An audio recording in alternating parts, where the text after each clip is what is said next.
here high and dry.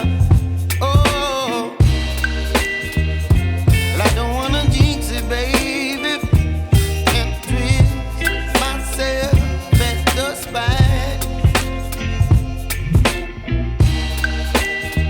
Don't wanna overthink it, baby. It's just twist your body and mine. Baby, you give me ice and fire. You're giving me wind and rain. You're some kind of butterfly. Baby, you give me midnight. You whip up my appetite. Don't leave me here high and dry. Oh, but I don't wanna jinx it, baby. Let's not get ahead of my time. Oh, but I don't wanna miss you, baby. So I stand up and speak my mind. Oh.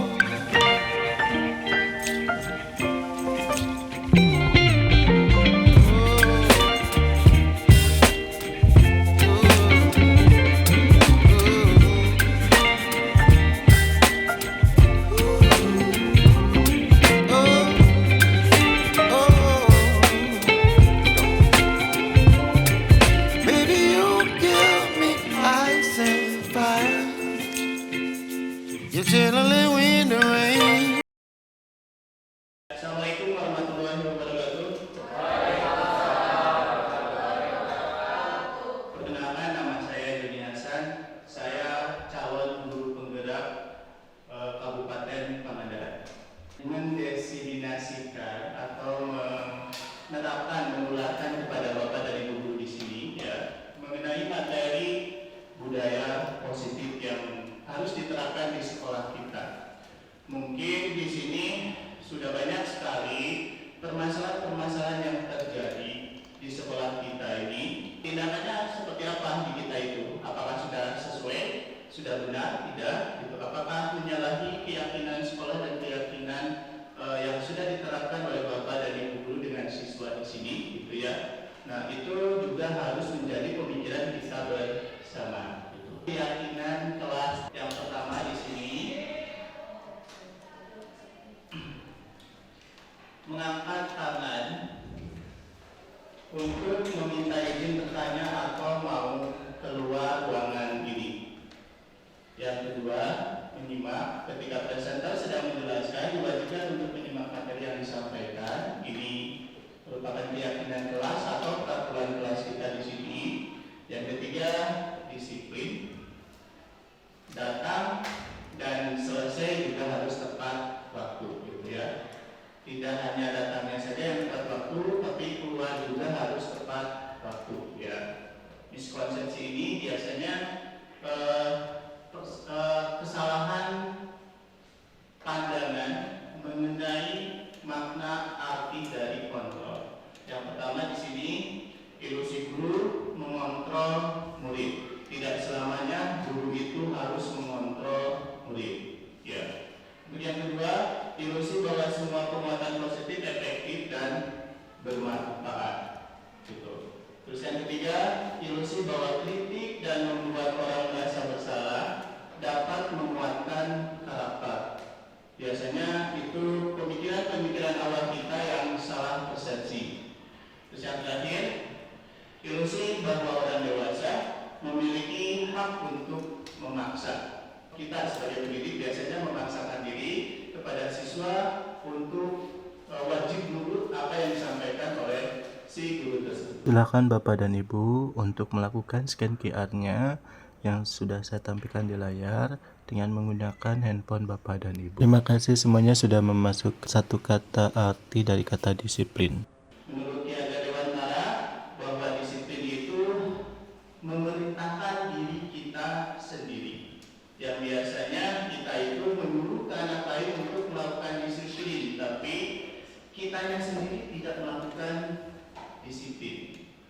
Pintar-pintar tetapi tidak bisa memerintah diri sendiri.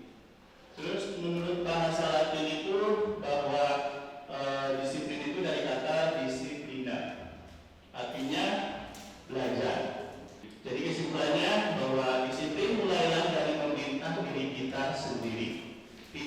meminta siswa, tapi tunjukkan kepada siswa-siswi kita bahwa kita harus memperlihatkan kita juga bisa melakukan disiplin. Setelah itu kita mengikutinya seperti Kiai dari Wandara disiplin. Pada saat kita melaksanakan disiplin, di sini ada nilai-nilai kebajikan universal. Yang pertama di sini ada profil pelajar Pancasila.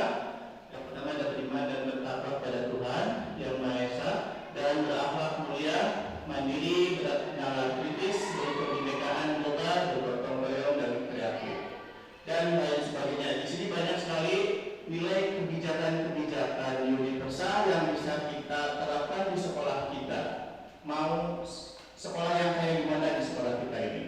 Itu ya. Nah di sini juga mungkin dari guru BP juga sudah mengetahui bahwa motivasi yang terbaik adalah motivasi pada diri anak tersebut atau pada diri kita sendiri. Dan kita tidak harus melakukan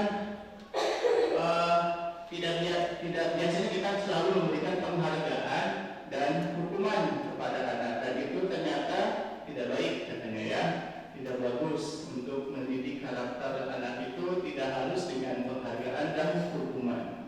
Yang pertama, apakah nanti tinggal sama Bapak dan Ibu tentukan apakah ini merupakan hukuman, sanksi atau konsekuensi. Nomor 1, mencatat 100 kali di dalam buku kalimat saya tidak akan terlambat lagi karena terlambat ke sekolah. Hukuman ya, yang ini sepertinya ke hukuman. Kalau disepakati oleh siswa dan guru misalnya dan terlambat proses ini bagaimana? Kita itu harus yang pertama melaksanakan dulu, lebih baik memberikan konsekuensi daripada hukuman, sehingga anak nanti tidak ada rasa dendam kepada. Pada saat pembelajaran dimulai, seharusnya pihak sekolah membuat suatu keyakinan kelas dan keyakinan sekolah. Arti kata lain, keyakinan di sini membuat peraturannya dari nomor 1 sampai nomor 4, sampai kita harus membuatkan poster yang sudah ditetapkan oleh keyakinan kelas kita. Yang pertama di sini ada yang bertahan hidup, terus ada yang kasih sayang dan rasa diterima, terus selanjutnya ada kebebasan, kesenangan, dan penguasaan. Ini 5 kebutuhan dasar manusia. Bertahan hidup, contohnya di sini kesehatan, rumah dan makanan. Ya, misalkan ada anak yang mencuri, dia memang kebutuhan mungkin di rumahnya tidak terpenuhi sehingga melakukannya di sekolah. Itu maka dari itu selain itu dia pun nanti berarti harus ditindaklanjuti dengan kasih sayang dari kita. Atau misalkan ada siswa karena tidak punya ongkos berangkat, ada siswa yang tidak mau berangkat ke sekolah dan siswa tersebut ternyata tidak memiliki ongkos dan uang jajan. Selama 1 minggu dia selalu dikasih uang jajan oleh si guru tersebut. Pada si guru tersebut sakit, anak tersebut juga tidak masuk sekolah karena tidak ada yang memberi uang jajan tersebut. Pada saat siswa tersebut melakukan suatu kesalahan, pasti ada motifnya, pasti ada penyebabnya. Posisi kontrol kita sebagai guru. Salam bahagia Ibu dan Bapak guru hebat. Dalam penerapan disiplin positif restitusi, salah satu program yang dikembangkan adalah 5 posisi kontrol. 5 posisi kontrol dalam restitusi adalah proses perjalanan seorang pendidik agar dapat mengenali dirinya. Pada video kali ini, kita akan membahas tentang 5 posisi kontrol yang dikembangkan oleh Diane Gossen dan contoh penerapannya.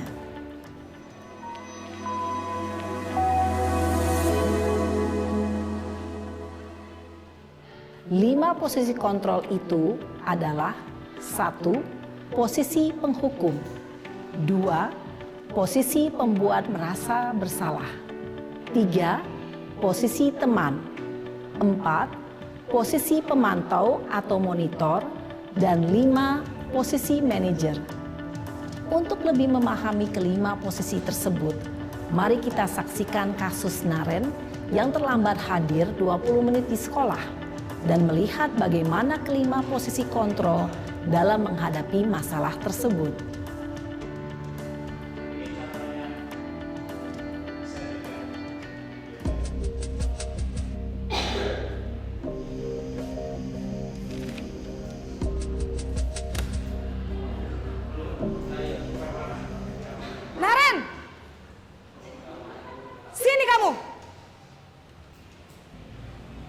Selamat pagi, Bu. Selalu terlambat.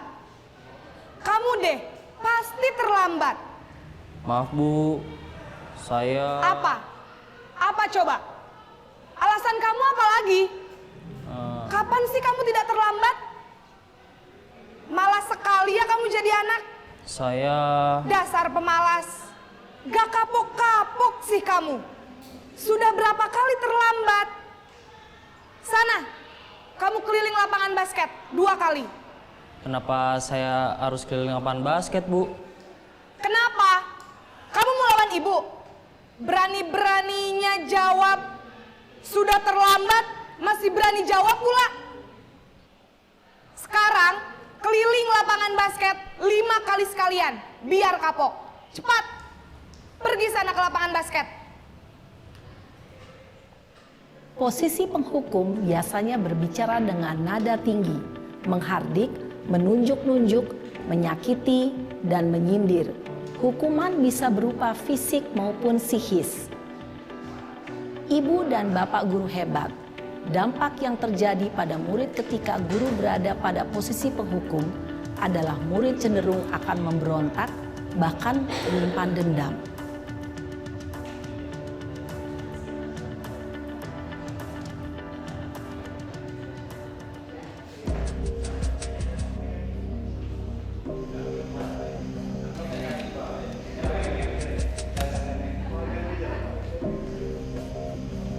Naren!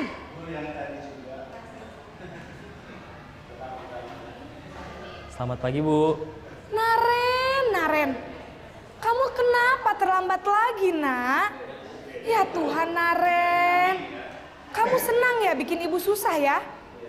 Kalau kamu terlambat lagi, nanti ibu yang ditegur bapak kepala sekolah, nak. Disangka ibu tidak bisa membina kamu. Duh, gimana ini? Maaf, Bu. Duh, Gusti Naren. Kamu suka ya kalau ibu ditegur bapak kepala sekolah? Terus, sekarang ibu harus tulis apa ini di buku absen? Ini kamu sudah sering terlambat loh. Ibu harus apa coba? Maaf, Bu. Maaf sekali. Ya sudah, lain kali jangan bikin ibu susah lagi ya nak ya. Ibu tidak akan kuat lagi kalau kamu begini terus. Bisa jantungan kalau ibu ditegur bapak kepala sekolah. Sana cepat ke kelas.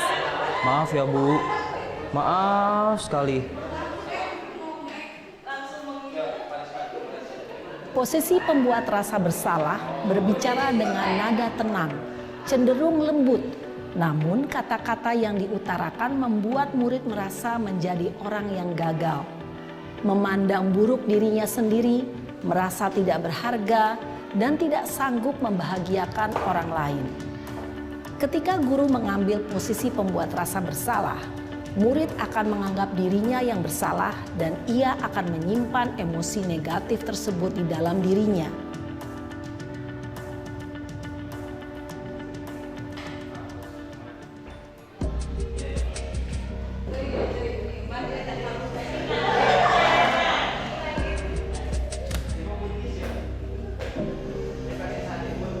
Naren!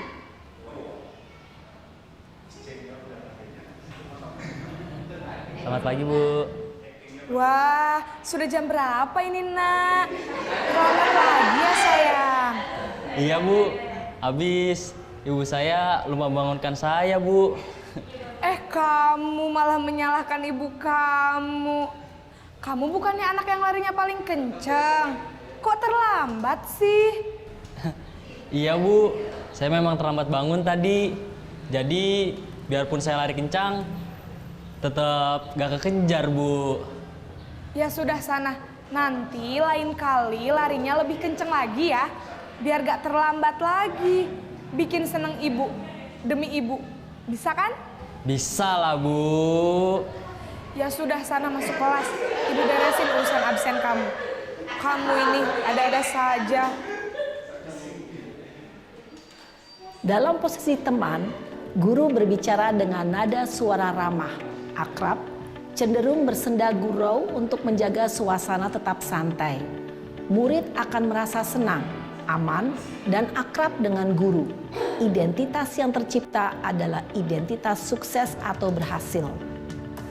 Namun, perlu diingat, karena ini masih dorongan eksternal, maka ada faktor ketergantungan dari murid kepada orang tertentu. Di sini, guru absennya, sehingga di lain waktu, murid bisa berperilaku baik, namun hanya kepada orang-orang tertentu saja.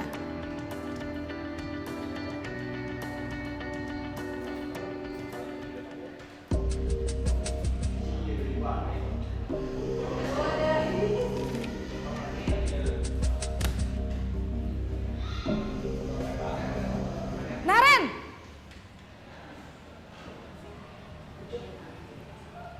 Selamat pagi, Bu. Naren, apa peraturan sekolah kita tentang jam berapa kita harus masuk sekolah, nak? Kita harus di sekolah jam 7, Bu.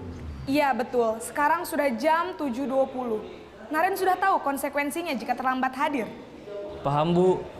Saya harus tinggal kelas pas jam istirahat selama 20 menit. Iya, benar. Konsekuensinya demikian. Jadi nanti jam 9.30 pas istirahat, kamu harus tinggal di kelas, kerjakan tugas tambahan untuk ketertinggalan kamu, ya? Baik, Bu. Posisi pemantau mengandalkan penghitungan atau data untuk mengontrol murid. Guru mengarahkan murid berdasarkan peraturan dan konsekuensi. Seorang pemantau menunjukkan bahasa tubuh dan ekspresi wajah yang datar dan cenderung formal.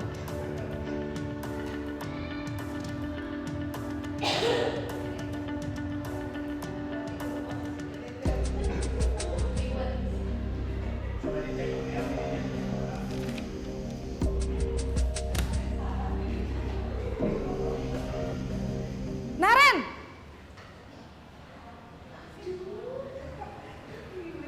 Selamat pagi, Bu.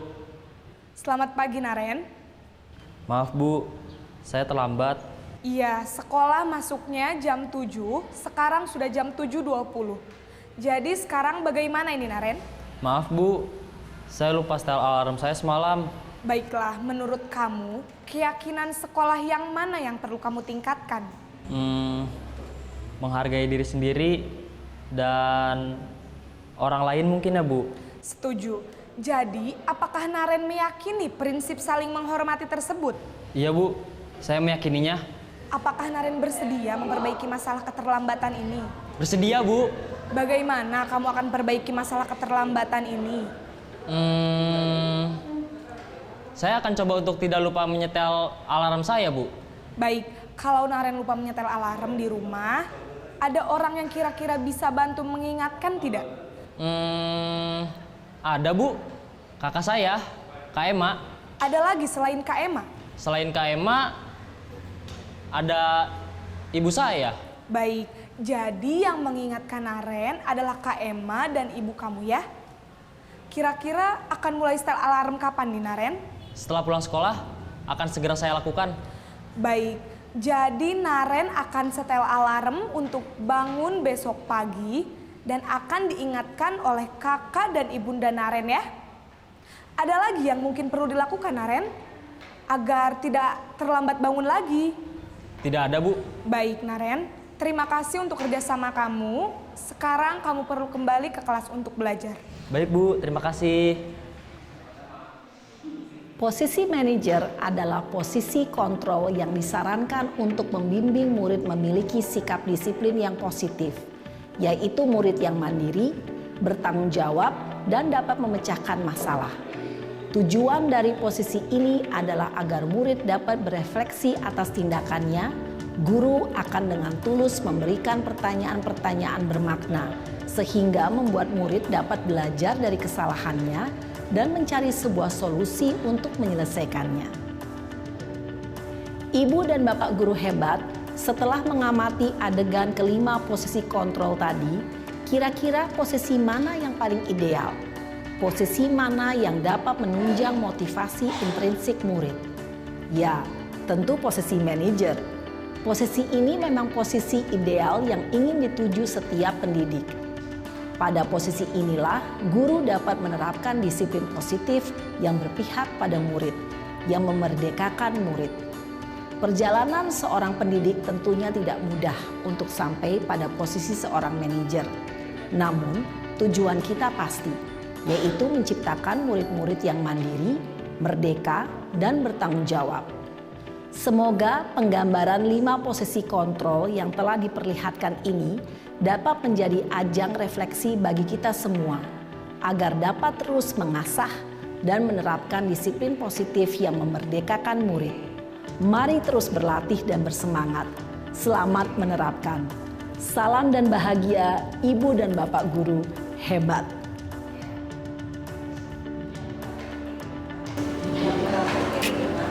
Saya mau contoh, saya mengelolaan.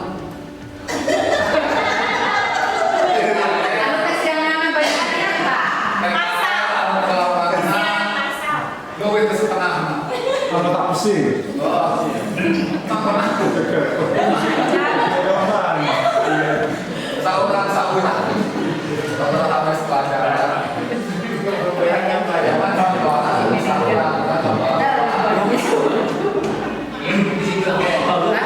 Kalau misalnya nanti kan yang datang siswa itu satu persatu ya Pak. Seharusnya di kita itu ada pendataan terlebih dahulu siswa yang ternambah. Itu tidak langsung tidak lanjuti di pada saat itu, karena nanti dari pihak BP-nya nanti yang memberikan treatment yang tadi tersebut gitu ya. Tidak langsung di depan di situ, tidak langsung pada saat siswa datang tersebut gitu. Dicatat saja dulu gitu ya, siswa-siswa yang melakukan pelanggaran. Nah, di kita kurangnya di situ pendataan di awal terlebih dahulu ya.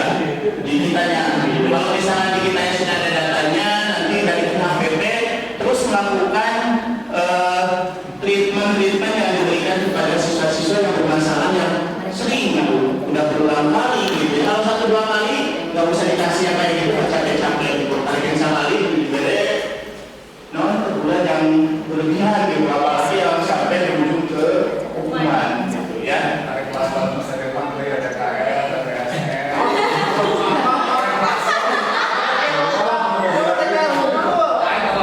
Maksudnya berapa orang gitu. Nah itu harus sudah ada datanya. Nah saya sedang melakukan aplikasinya gitu ya, dengan menggunakan Google Form di sini. Nanti kita juga bisa melakukan rekapitulasi setiap bulan ada yang dapil gitu ya, ada data gitu ya, setiap bulannya, setiap tahunnya gitu. Tapi ya balik lagi kitanya siap tidak menginput datanya. Berarti harus oleh guru yang masuk yang pertama ya? Betul, bisa guru pertama atau guru piket.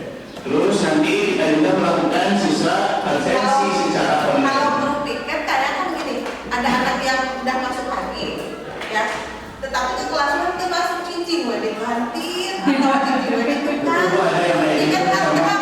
Jadi lebih kayaknya lebih akurat di yang pertama. Setuju. Dan jam makan terakhir. Ya. Nah, selain itu saya pinginnya dari pihak kurikulum ingin difasilitasi gitu ya. Setiap guru melakukan pembelajaran tidak lagi menggunakan agenda kelas. Fungsi dari agenda kelas di sini nulis, setelah itu tersimpan di tablet ya. Tapi rekap tidak. Tidak. Guru yang hadir berapa orang, guru yang melakukan pembelajaran berapa orang itu sudah sama. Kita tidak memiliki database-nya gitu ya. Hanya data saja gitu ya. Nah kita pengennya di sekolah kita supaya tadi budaya positif ini bisa dijalankan di kita ini harus ada pengecekannya. Nah penyelesaian yang tadi ya, kita harus melaksanakan segitiga restitusi ini. Bagaimana cara menyelesaikan masalah? Sebentar dulu ya Bu ya. Segitiga restitusi ini, jika siswa bermasalah, kita harus menjalankan, mungkin di antara kita juga sudah ada menjalankan seperti ini gitu ya, tapi kita tidak tahu bahwa itu tes segitiga restitusi atau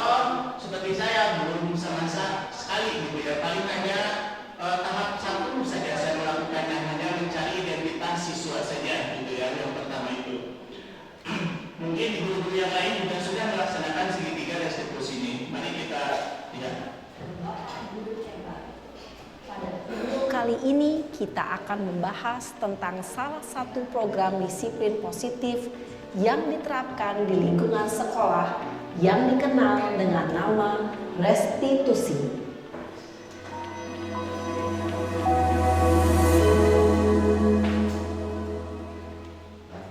Restitusi dikembangkan oleh pakar pendidikan Diane Gosson, berlandaskan pada teori kontrol Dr. William Blaser.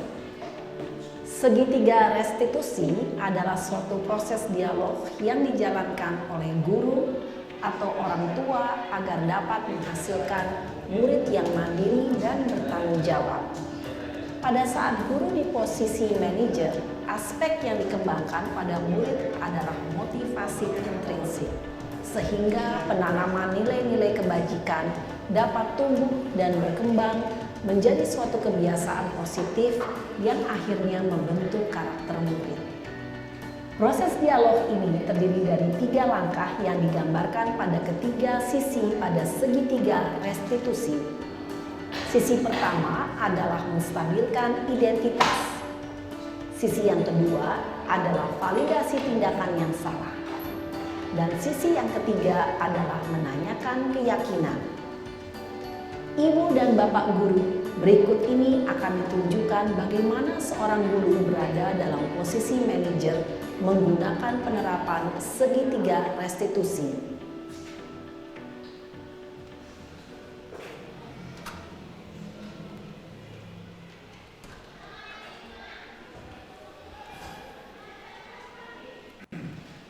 Siang Sarah.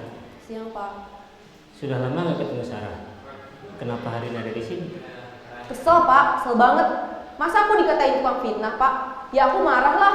Aku balik ngatain Eka di depan kelas. Kesel banget. Oh begitu. Ya pasti kamu marah dan kesal. Bapak juga akan marah apabila ada yang menuduh Bapak seperti itu. Kemudian pada saat itu kamu mau melakukan apa?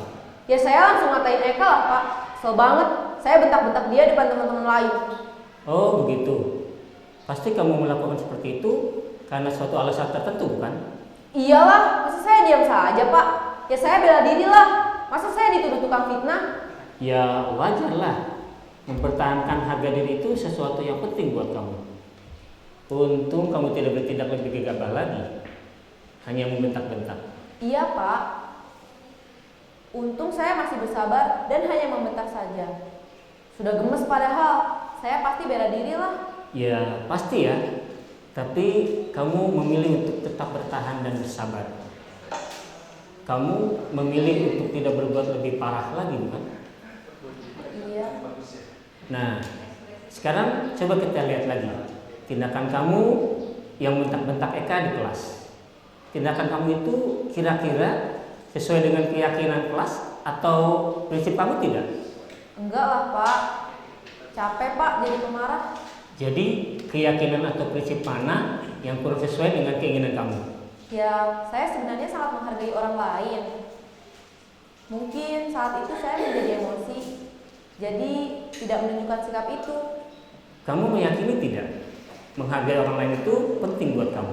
Yakinlah Pak. Iya, setuju. Kita harus saling menghargai. Namun ada juga keyakinan yang kita sepakati yang perlu kita jalankan apabila kita sedang marah, bukan? Ya saya bisa lebih proaktif, mulai dengan diri sendiri. Saya bisa jadi lebih bersabar, mengambil waktu jeda untuk berpikir mau apa selanjutnya. Kira-kira kamu bersedia memperbaiki masalah ini tidak? Bersedia Pak. Kalau kamu memperbaiki masalah ini, kamu akan menjadi orang seperti apa? Saya akan menjadi orang yang bertanggung jawab kali ya Pak. Dan senantiasa proaktif. Iya, menurut kamu bagaimana rasanya menjadi orang seperti itu? Ya nyaman lah, bangga bisa bersabar dan menahan diri. Baiklah kalau begitu.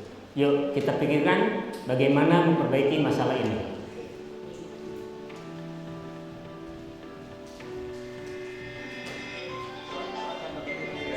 Ibu dan Bapak guru hebat.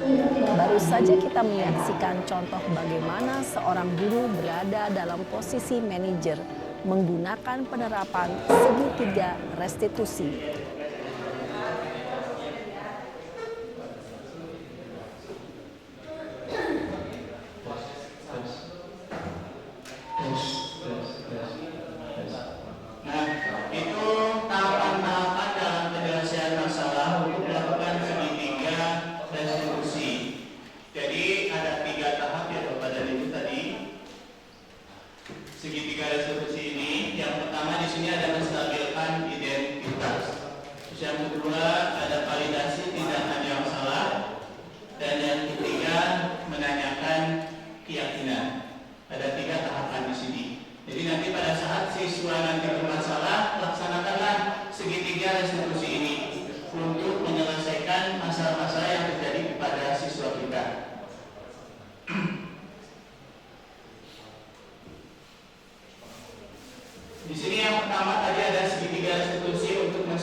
penentuan identitas di sini biasanya berdasarkan prinsip membuat kesalahan adalah bagian dari proses pembelajaran.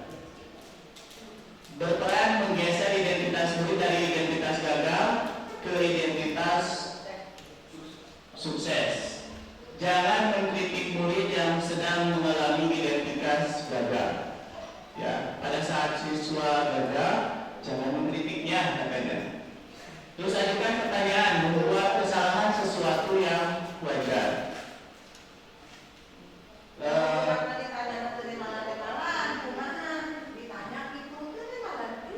Ayah dulu dia itunya sesuai.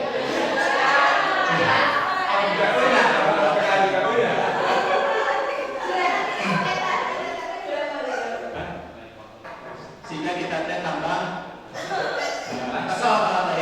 artinya yang muncul dari posisi hukum tadinya mau jadi manajer ya, jadi posisi kontrol yang terhukum gitu, karena kitanya dibuat jengkel. Di situ yang harus kita sabarkan berarti gurunya gitu ya, bukan siswanya ternyata ya.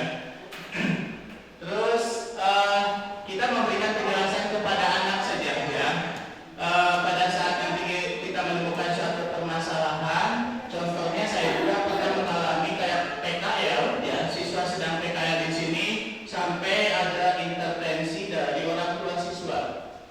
Contohnya kayak gini, pada saat siswa melakukan PKL, siswa yang lain sering melapor, Pak si Eta terasup, Pak si Eta melakukan kesalahan lain, Pak si Eta bajuna karena diasupkan, Pak si Eta bajuna karena dikancingkan dan lain sebagainya, pasti lapor gitu ya si anaknya tersebut. Ada pelapor gitu dari kriteria dari anak kita tersebut. Nah setelah itu, setelah saya telusuri gitu ya, anak tersebut yang sebagai pelapor itu ternyata dia temperamen, karakternya berarti kuat gitu ya. Karakternya sangat kuat sekali sehingga bisa mempengaruhi si anak tersebut. Tapi si anak yang lain nggak nyaman dengan kondisi si anak tersebut. Makanya setelah saya telusuri, si anak tersebut memiliki riwayat yang jelek pas waktu di SMP-nya katanya ya. Anak tersebut pernah memukul temannya sampai dikejar-kejar ya, sampai dikejar-kejar ke rumahnya, bahkan umurnya di atas dia gitu ya. Gitu. Jadi dia calon polisi yang kayak gitu ya, gitu. Sisa yang kayak gitu calon polisi juga ya, sampai mengejar temannya gitu ya. Nah setelah itu Pak saya tuh udah jengkel gitu, walaupun saya melakukan treatmentnya lewat iPhone gitu ya, lewat iPhone. Kalau kamu melakukan nonjok sekarang gitu ya, kamu PKL-nya berhenti, kamu nanti posisinya ada di bui, bukan di tempat bui tersebut lagi. Ibunya pasti melaporkan gitu. Jadi apa yang dia mau lakukan sama saya diperagakan ke depannya itu nanti seperti apa gitu. Sehingga anak itu menjadi takut tidak melakukannya gitu ya. Karena setelah dijelaskan sama saya bahwa itu suatu kesalahan nanti yang fatal buat kamu kalau kamu memukul teman kamu tersebut gitu. Karena dia sudah jengkel dengan kondisi orang tuanya, mulai yang jengkelnya ya ke orang tuanya karena ada intervensi dari orang tuanya gitu. Tapi sekarang kebetulan ada monitoring, saya sudah dibikin ke bagian yang monitoring hari ini gitu ya, untuk melakukan tindakan-tindakan selanjutnya. Pokoknya sampai mulai dari kosannya pindah, asalnya satu tempat terus pindah gitu ya. Nah, Pak Adi mungkin nanti ini sebagai ketua di sini sebagai ketua PKL ya, kami sangat membutuhkan guru lain pada saat siswa melakukan PKL di sini. Kami perlu kontrol dari guru yang lain, tidak hanya guru produktif saja. Gitu. Ada guru BP mungkin bisa dimasukkan ke dalam penyelesaian PKL di sini.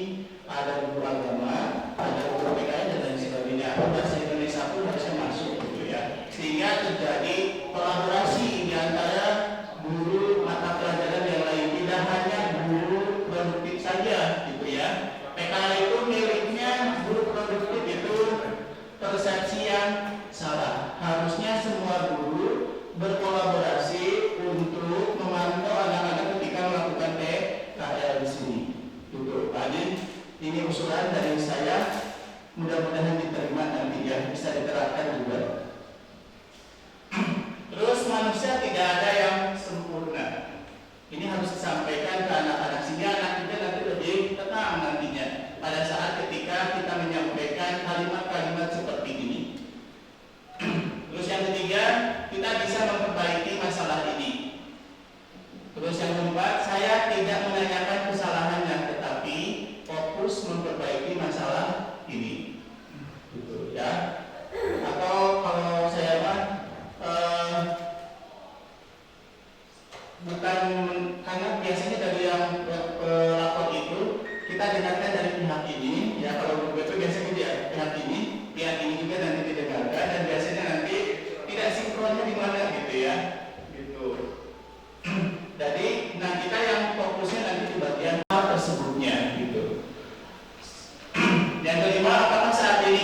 Kalau misalkan kamunya sendiri belum baik, kenapa kamu bisa menjahat orang lain gitu ya?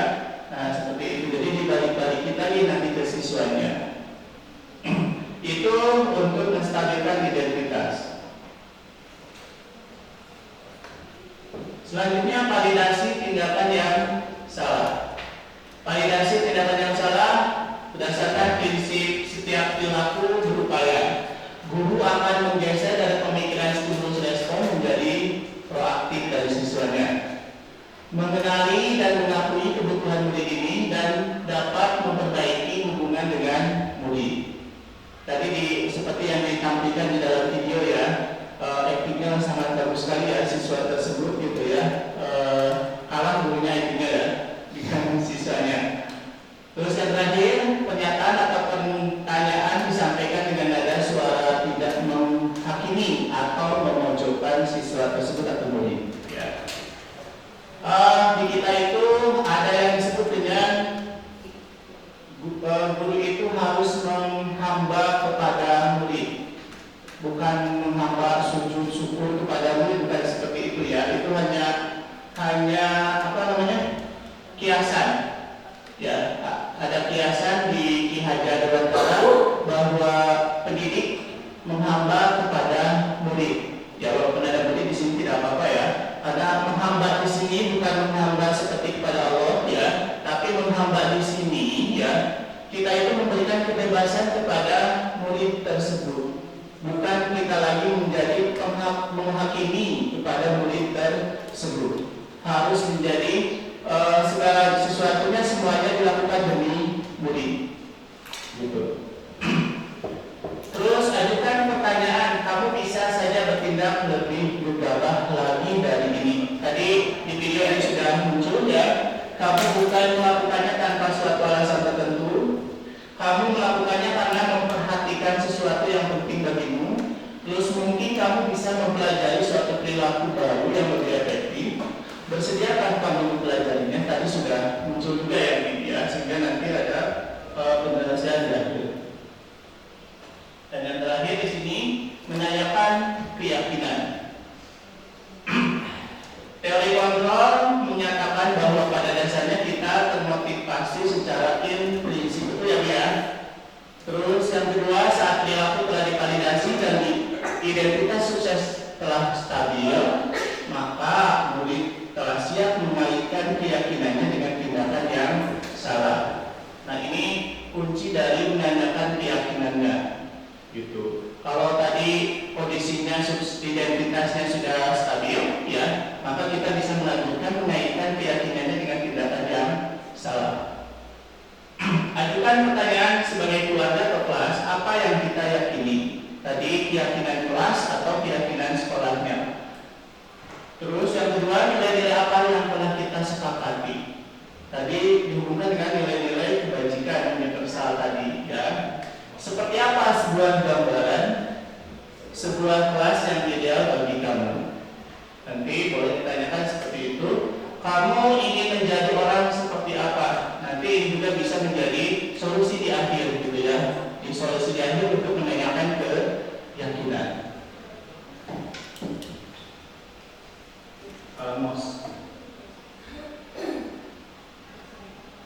Nah, hal-hal yang perlu diperhatikan dalam segitiga restitusi, yang pertama di sini perilaku yang salah perlu dikaitkan dengan nilai-nilai atau keyakinan-keyakinan yang telah disepakati atau dituju. Yang pertama itu.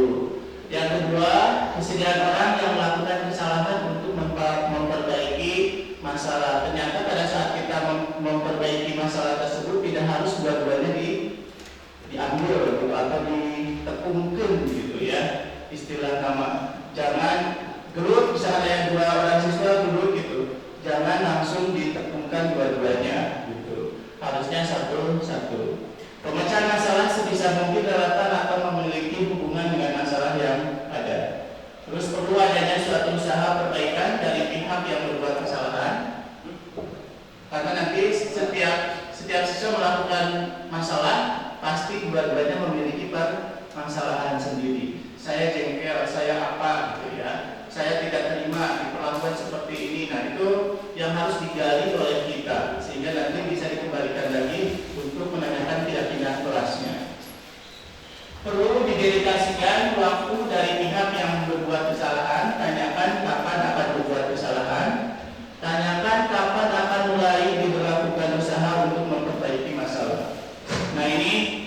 hal-hal yang perlu diperhatikan dalam segitiga restitusi. Mudah-mudahan nanti segitiga restitusi ini bisa diterapkan oleh kita semua pada saat siswa memiliki suatu permasalahan di kelas maupun di sekolahnya.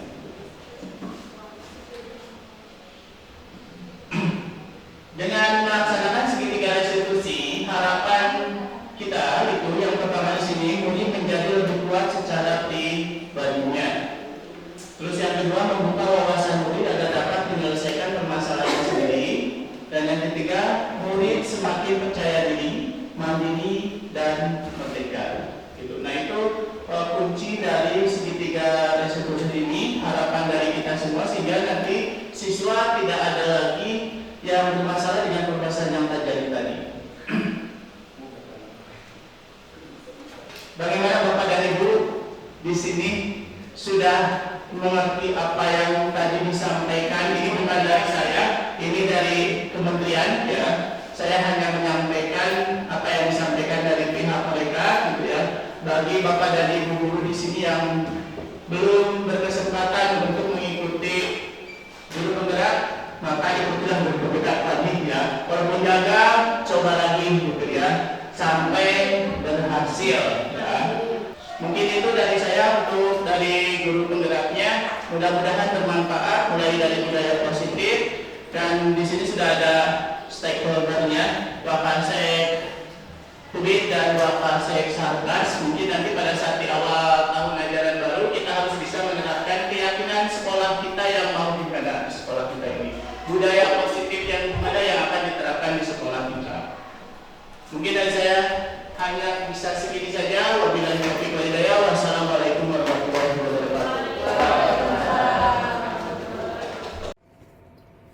Assalamualaikum warahmatullahi wabarakatuh. Saya Ayub Sadipudin, Kepala SMK Negeri 1 Cijulang, Kabupaten Pangandaran.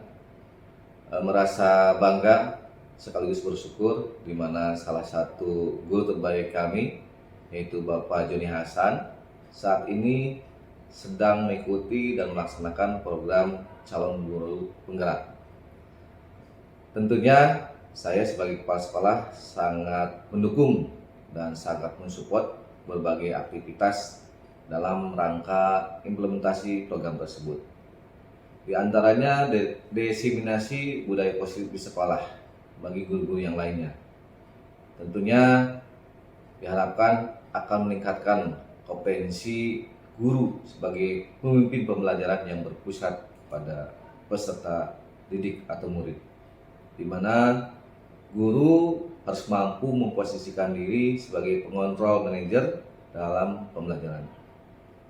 Dengan demikian, diharapkan tidak ada lagi murid yang tertekan di sekolah dan menjadikan SMK Negeri 1 Cijulang sebagai rumah kedua bagi para guru. Sekian, wabillahi taufiq wal hidayah. Assalamualaikum warahmatullahi wabarakatuh. Bismillahirrahmanirrahim. Assalamualaikum warahmatullahi wabarakatuh.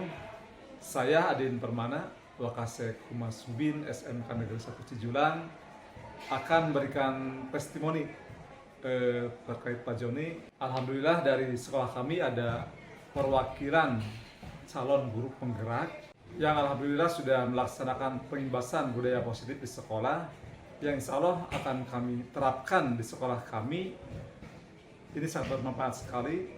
Mudah-mudahan sekolah kami dengan adanya pengimbasan ini dapat menjadi sekolah yang maju. Itu mungkin testimoni dari saya. Wassalamualaikum warahmatullahi wabarakatuh. Bismillahirrahmanirrahim. Assalamualaikum warahmatullahi wabarakatuh. Perkenalkan, nama saya Muhammad Jomkai Kasulaki sebagai guru produktif di jurusan Teknik Sepeda Motor.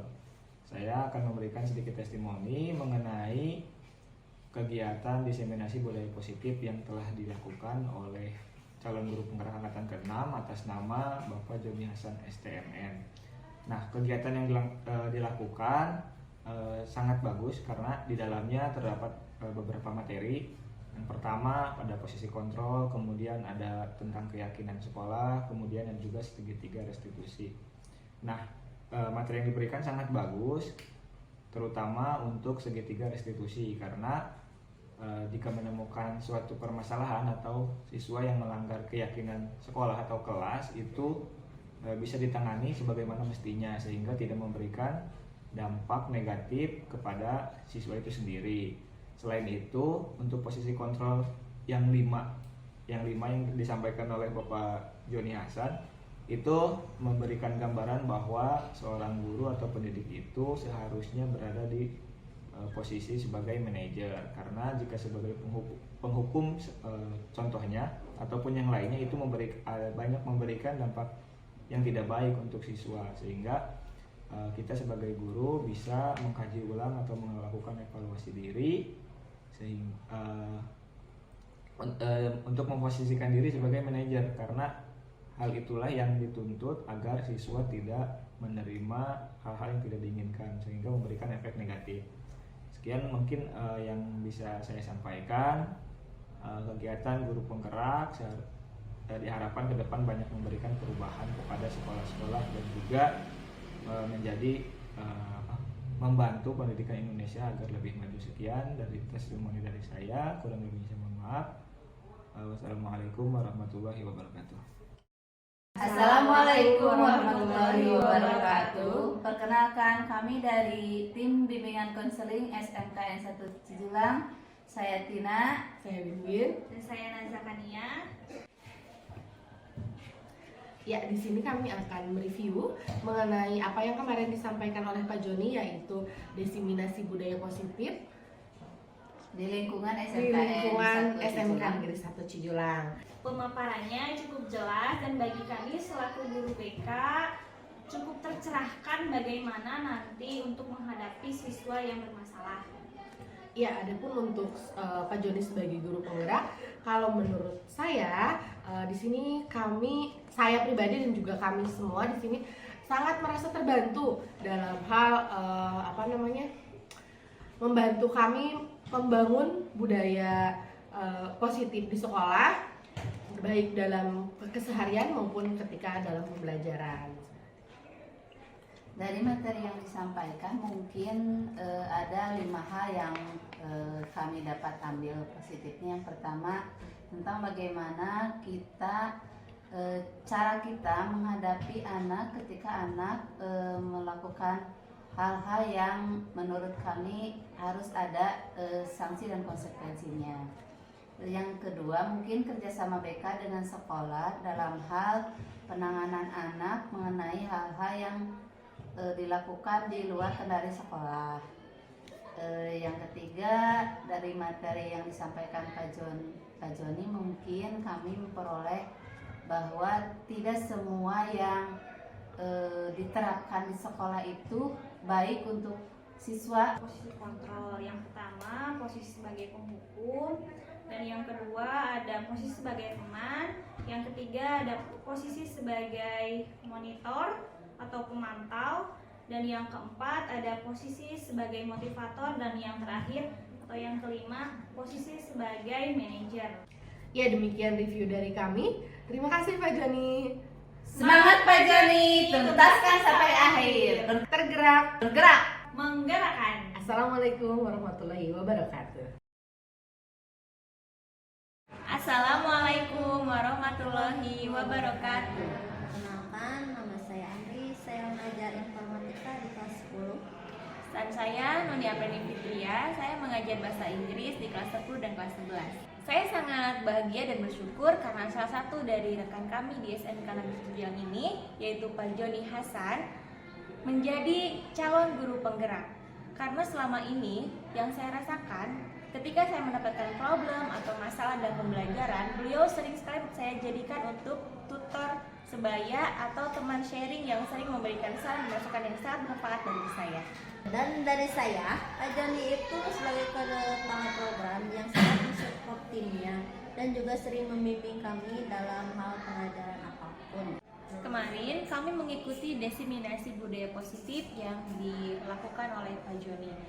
Dan setelah mengikuti diseminasi itu, ada beberapa hal yang kami dapatkan. Di antaranya 5 posisi kontrol. Yang pertama yaitu ada penghukum, ada pembuat merasa bersalah, teman, pemantau, dan juga manajer. Dan kami terinspirasi untuk menjadi posisi manajer karena posisi tersebut kami nilai paling efektif untuk mendisiplinkan siswa, membudayakan hal-hal yang positif, menciptakan siswa yang mandiri dan bertanggung jawab. Selain 5 posisi kontrol yang tadi dijelaskan, Pak Joni juga menjelaskan tentang segitiga restitusi, yaitu 1. Menstabilkan identitas. 2. Memvalidasi tindakan yang salah. 3. Menanyakan keyakinan. Nah, segitiga restitusi itu bisa kita jadikan solusi dalam pemecahan masalah dalam pembelajaran. Salah satunya ketika kita menghadapi siswa yang kesiangan, kita tidak langsung menghukumnya, tetapi kita bisa mengambil langkah awal yaitu menstabilkan identitasnya, kedua melakukan validasi, dan ketiga menanyakan keyakinannya. Langkah tersebut diambil untuk membuat murid menjadi lebih percaya diri, bertanggung jawab, dan mandiri. Semangat Pak Joni, tuntaskan sampai akhir. Pak Joni pasti bisa. Tergerak, bergerak, menggerakkan. Wabillahi taufiq wa hidayah. Wassalamualaikum warahmatullahi wabarakatuh.